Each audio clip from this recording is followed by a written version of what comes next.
Laimna shaitana razim bismillahirrahmanirrahim. Allahumma salli ala sayidina Muhammadin wa ala alihi sayidina Muhammadin wa sahibihi wa salaman tasliman kashiran. Ambi ala fo ka barika da jili jalali wal kirami masami sona anga sigi kenen kono ambi barika bilibili da masara hamani ka soli ka cɛ an kuntigi kan kisi ni nɛma o b'a na so dungo ye ka Sherifula TV filɛbaga bɛɛ lajɛlen fo ni wagati in na jamana kɔnɔ ani jamana kɔ kan maa o maa b'a la ka an filɛ cɛ ani muso denmisɛn ani makɔrɔba an ka foli bi aw bɛɛ lajɛlen ye ka bɛn ni aw ka wagati cogoya ye. Ayiwa bi wulada in na an ni an balimamuso dɔ bɛ ɲɔgɔn fɛ ni o ye Madame Bisa Awa Kulibali ye. Madame Bisa Awa Kulibali ale ye muso ye a kalanin don nga a kɛlen bɛ muso bolola baarakɛla fana ye min ni association jɛrɛjɛkulu caman jɛlen bɛ k'i bolo di ɲɔgɔn ma ani muso jɛrɛjɛkulu caman fana bɛ baara kɛ ɲɔgɔn fɛ wa maa caman fana b'a dɔn jamana in kɔnɔ yan ani jamana kɔ kan. O kama an wulila an sera Madame Bisa Awa Kulibali ma bi an n'a bɛna jɛ ka masala fɛn min kan o de ye musow ka baarakɛbaliya. An balimamusow an denmusow a n'an dɔgɔmuso minnu bɛ yen n'u tɛ ka baara kɛ ka sababuya kɛ ko diplôme tɛ n bolo walima ko ma kalan. An ka bi émission an bɛna kuma o de kan. N'i m'a faamu bamanankan na inactivité des femmes, défaut de diplôme ou manque de volonté. Donc an bɛ Madame Bisa fo. N b'a fɔ awuzu bilahi mina shayitɔna rajim bisimilahi rahmani rahim. I ye thème min fɔ thème belebeleba don. Thème belebeleba don. N bɛ bɔ fɔlɔ ka Sherifula TV mɔgɔ bɛɛ lajɛlen fo. A baarakɛlaw, a initiateurs a n'a public mɔgɔ mɔgɔ bɛ ka Sherifula TV lajɛ bi jamana kɔ kan jamana kɔnɔ b'u bɛɛ fo k'u bɛɛ fo k'u barikada k'u waleɲuman dɔn. Aw ni ce a ka déplacement na aw ni ce a ka fasojɔ la parce que nin bɛɛ ye fasojɔ ye. Aw ni ce aw yɛrɛ aw ni ce faso ye. Donc fɛnɛ b'aw bisimila aw nani diyara n ye a bɛnna ma inshallah taala alhamdulillah. Sherifula TV filɛbaga bɛɛ lajɛlen ka foli bi i yɛrɛ ye ka se a baarakɛla bɛɛ lajɛlen ma. Ayiwa Madame Bisa Awa Kulibali n'i y'a ye an wulila ka s'i ma bi thème in na an b'a dɔn i kalannen don i ye mɔgɔ ye min ye kalan kɛ fo ka tila kalan na nka o m'i bali i ka taa kalan sira fɛ i ye baara min fana fara i ka baarakɛtaw kan ka i cɛsiri a la kosɛbɛ o ye bololabaara ye ni i kɛlen bɛ ka o yɔrɔ dɔ ɲɛnamaya k'o tɔgɔ da bi dali la i komi an ɲɛ b'a la cogo min na an ka bi dali finiw kɔba finiw n'i m'a faamuya an ka to dunkan na u b'a fɔ fini minnu ma ko kɔba finiw i ka baara bɛnnen don o dilanni ma. Ayiwa bi thème bɛna boli musow ka baarakɛbaliya kan an balimamuso n'an denmuso minnu bɛ yen n'u tɛ ka baara kɛ e hakilina yɛrɛ ye mun ye thème nin kan yanni an ka don babu kɔnɔ. Fulamuso cɛjugu ni ce i ka question ɲana yɛrɛ de. Ni ko n kalannen don ne b'a fɔ n ma kalan mɔgɔ tɛ se ka kalan fo ka s'a dan na. N ye dɔɔnin kɛ mais n'i y'a ta de ka thème ye ne b'a fɔ k'a fɔ kalan diplôme tanya man ka mɔgɔ tiɲɛ diplôme tigiya a man ka mɔgɔ tiɲɛ. I ye diplôme sɔrɔ i m'a sɔrɔ o si man ka mɔgɔ bila bali baara la k'i sigi ko baara tɛ n bolo parce que diplôme tɛ n bolo ou bien diplôme min bɛ n bolo n m'o baara sɔrɔ k'i sigi o man kan. C'est pourquoi n b'a f'i ɲɛna kalan ye volet dɔ de ye o mais baara fɛnɛ o ye dusukolo de ye. N'i ye kalan kɛ ka don école la o ye école kalan ye ka école kalan kɛ ou bien a ka ja ka madarasa kalan kɛ kalan taabolo n'i y'a kɛ a bɛ mɔgɔ permet ka bagage intellectuel to u b'a fɔ min ma bagage intellectuel a b'i permet ka hakilina dɔ de sɔrɔ kalan kɔnɔna na mais min ye baarako ye ne ye diplôme sɔrɔ e min ka diplôme baara sɔrɔ e k'i sigi so ou bien e ma se ka kalan laban ko parce que diplôme t'e bolo k'e ka i sigi so o man kan o man kan a kɛra duguba kɔnɔna ye o a kɛra an ka togodaw ye o man kan d'abord n'i y'a ta n'i y'an ka jateminɛ yɛrɛ k'an ka société kɔnɔ baara min bɛ yen nɔ mɔgɔ bɛ se n'i bɛ se k'a kɛ k'a sɔrɔ diplôme tɛ est ce que o man ca baara min bɛ yen n'i bɛ se k'a kɛ k'a sɔrɔ ni diplôme t'i bolo ni diplôme b'i bolo n'i bɛ se k'o kɛ n'i y'u fila da ɲɔgɔn kɔrɔ i bɛ taa sɔrɔ baara min bɛ yen n'i bɛ se k'a kɛ k'a sɔrɔ diplôme t'i bolo o de ka ca ni dɔ in a bɛ siɲɛ fila n bɛ se ka n ko siɲɛ saba donc n'i y'i sigi ko diplôme tɛ n bolo ko n tɛ se ka baara kɛ sa o kɔni ye ne bolo o ye salibaatɔya de ye n tɛ fɛ ka ko kɛ de o de y'o ye donc baara hukumu caman bɛ yen nɔ i bɛ se k'a kɛ k'a sɔrɔ diplôme tɛ ne ye diplôme sɔrɔ sisan hakilina dɔ de b'e la i ye kalan kɛ o kalan kan k'i permet diplôme tɛ sɔrɔ baara min na dɛ ka taa o baara kɛ k'o développer k'o yakubaya ka sago hali n'a sɔrɔ diplôme i taara i ka baara la i kun tɛ se k'a kɛ cogoya min na donc sisan muso minnu ou bien balimamuso ou bien denmuso minnu b'u sigi so kɔnɔ ou bien hakaja a kɛra den fɛn fɛn a kɛra denkɛ denmuso minnu b'u sigi so kɔnɔ ko diplôme tɛ n bolo n ka sigi o man kan tɛ o artisanat tɛ yen wa bololabaara tɛ yen wa bololabaara baara joli b'a kɔnɔ a baara ka ca dɛ a baara ka ca kojugu yɛrɛ de donc n'i y'o ta k'o lajɛ ni diplôme t'e bolo i b'i sigi k'i hakili la baara de o diplôme tɛ n bolo est ce que ne tɛ se ka nin kɛ n'i y'o fɔ sisan dɔw bɛ na fɔ ni wari t'i bolo i tɛ se ka nin kɛ wariko tɛ o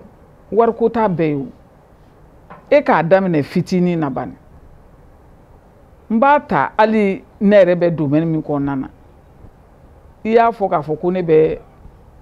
bidali de la bidali a yɛrɛ kɔrɔ ye bidali fini kɔɔri bayɛlɛma de don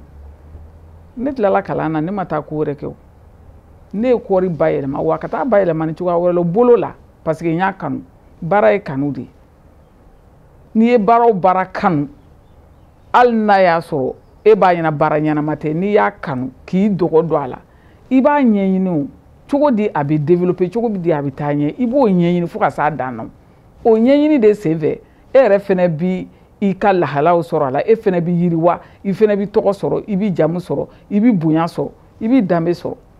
parce que n'i bi balo i wɔsi la a bɛ mɔgɔ permet ka bonya sɔrɔ ka danbe sɔrɔ saliya ani cɛsiribaliya a n'an ka société yɛrɛ kɛcogo dɔw bɛ yen o fɛnɛ bɛ denmisɛnninw conforter u ka situation na par exemple ni denmisɛnnin tilala kalan na ko diplôme t'a bolo disons ko diplôme b'a bolo a ma baara sɔrɔ ou bien ko diplôme t'a bolo k'a ma baara sɔrɔ o mana aw ɲɛ tɛ terreso la wa u tɛ se ka taa bila ye wa o mana o masaw ɲɛ tɛ menuisier atelier la wa u tɛ se ka taa bila ye wa o mana o masaw ɲɛ tɛ galadonyɔrɔ la u tɛ se ka taa bila ye wa o mana o masaw ɲɛ tɛ soudeli yɔrɔ la o n'a ɲɔgɔnna caman fɛn caman min bɛ yen n'i bɛ se ka kɛ ni diplôme t'i bolo a ka ca banasi ye munna u tɛ denmisɛnninw bila ka t'o la normalement depuis denmisɛnnin ma tila kalan na pour que k'a jogo don depuis a ma tila kalan na depuis denmisɛnnin ye ko dɔn ka se san 10 san 12 ka taa se san 15 ma i bɛ taa don parantiya la ni école bilala taa don parantiya la n'i y'a don parantiya la o bɛ don a jogo de la o n'o donna a jogo la o la a bɛ tila kalan yɛrɛ la yɔrɔ o yɔrɔ la a tilala sa a ma tila sa o a ye fɛn dɔ dɔn déjà ne yɛrɛ bɛ jamanaw dɔn olu ka denmisɛnninw u tɛ vangasi kɛ so abada u tɛ vangasi kɛ so abada u bɛ t'u don parantiya la de telle sorte que u bɛ se université la yɔrɔ min na o b'a sɔrɔ déjà u y'u ka entreprise créer o domaine kɔnɔna na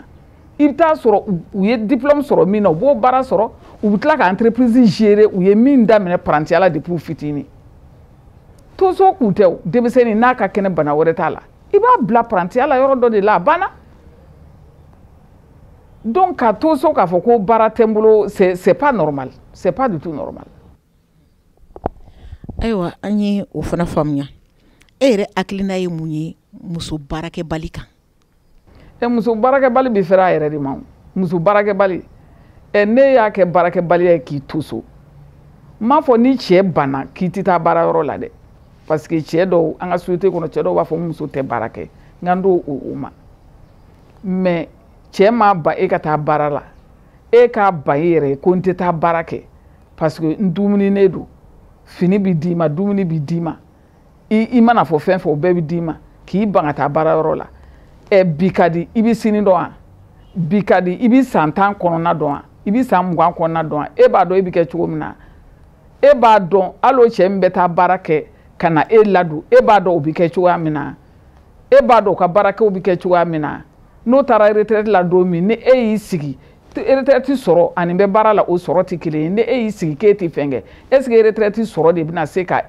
aw ka lahalaya bɛɛ kɛ? Donc n'i y'i sigi k'a fɔ k'i tɛ baara kɛ, i b'a k'i yɛrɛ de la. N'e ma baara yɛrɛ kɛ, hali se k'i denw bila sira k'u ka taa baara kɛ. Muso min tɛ baara kɛ, baara man di muso min, e tɛ se k'i den bila sira o. Donc baara o de bɛ mɔgɔ kunnafan dɛ. N'i ye baara kɛ, o de b'a to bonya bɛ da i kan, o de y'a to i bɛ danbe sɔrɔ, o de y'a to i bɛ se k'i ka denmisɛnninw fana lamɔ o hukumu kelen kɔnɔna na. Parce que n'e t'a kɛ, e denw ɲɛ b'a la e t'a kɛ, e bɛ se k'olu bila sira cogo di? I tɛ se o. Donc i b'olu fana k'i ɲɔgɔn ye. Et par ricochet, un jour ou l'autre, aw bɛna problème sɔrɔ famille kɔnɔ. Sɔrɔ yɛrɛ bɛna dɔgɔya fo a laban bɛ taa kɛ kuntanko bɛ daminɛ parce que baara tɛ yen foyi tɛ yen. Donc wari bɛ ɲini cogo sugu bɛɛ la en ce moment. I bɔra sisan k'a yira an na k'a fɔ ko muso kan ka baara kɛ fo n'a y'a sɔrɔ a cɛ ye a bali k'a tɛ baara kɛ.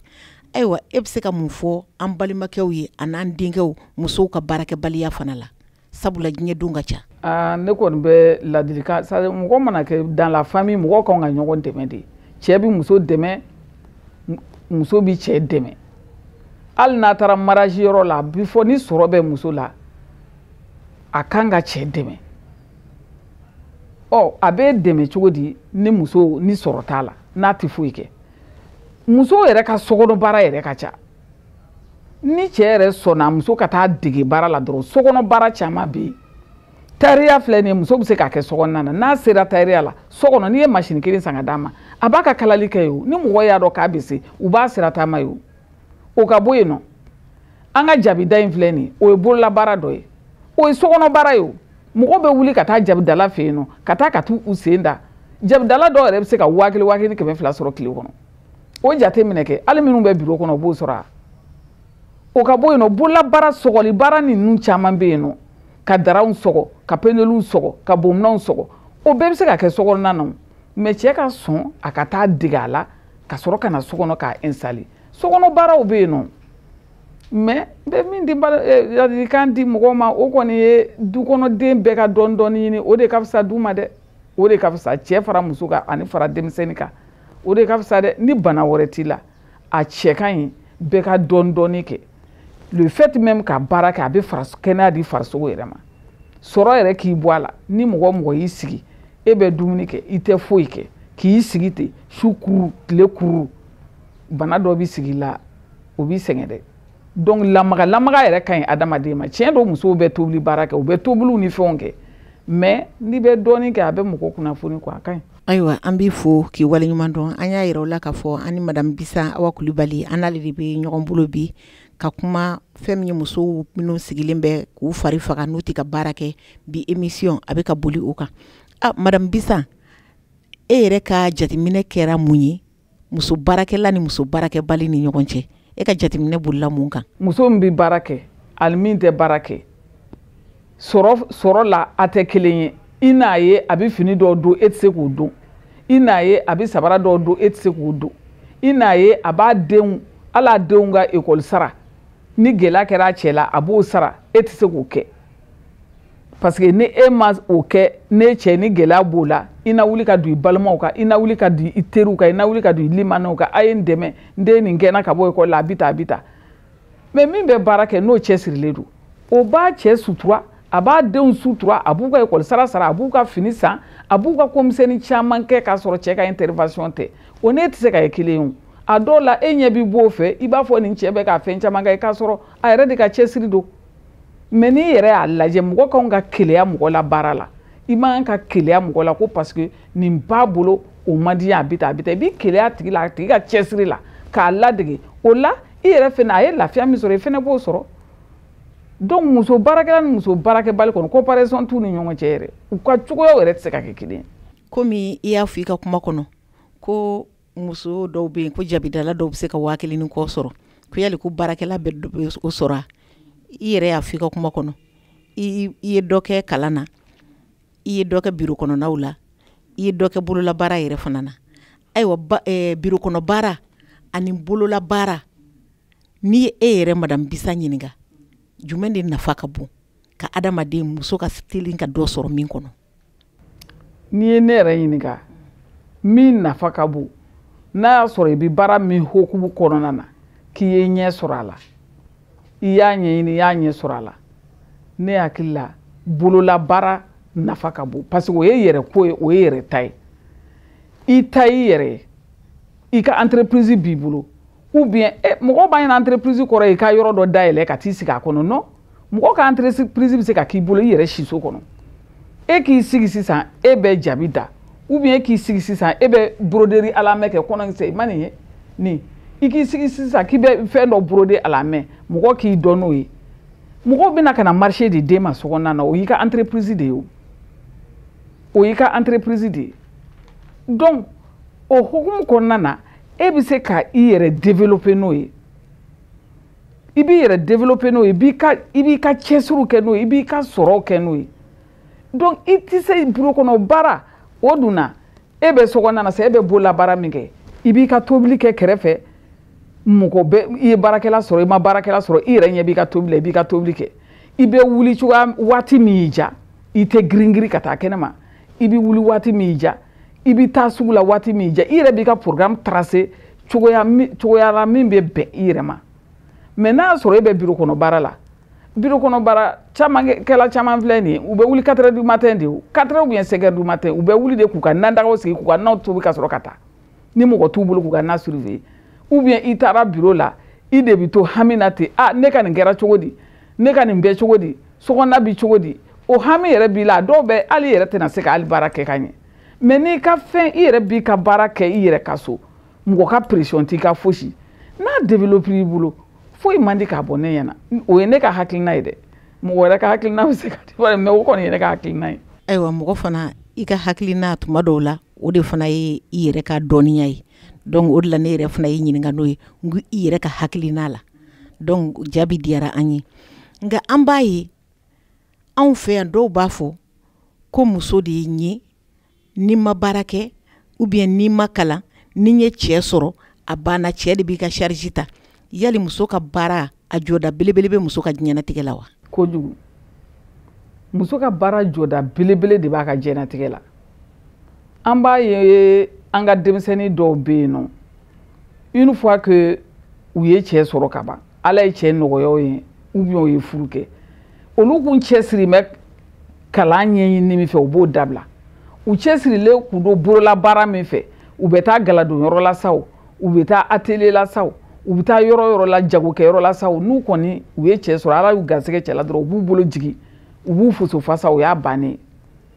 denmisɛnnin caman b'o kɛ mais u b'o min kɛ nin ye o cogoya man ɲi dɛ adamaden ni i yɛrɛ sera ka dɔ k'i yɛrɛ ye o de ye ɲɔgɔn tɛ yen hali n'a kɛra i bɛ misikara zarati de sɔrɔ a la o y'i halala de ye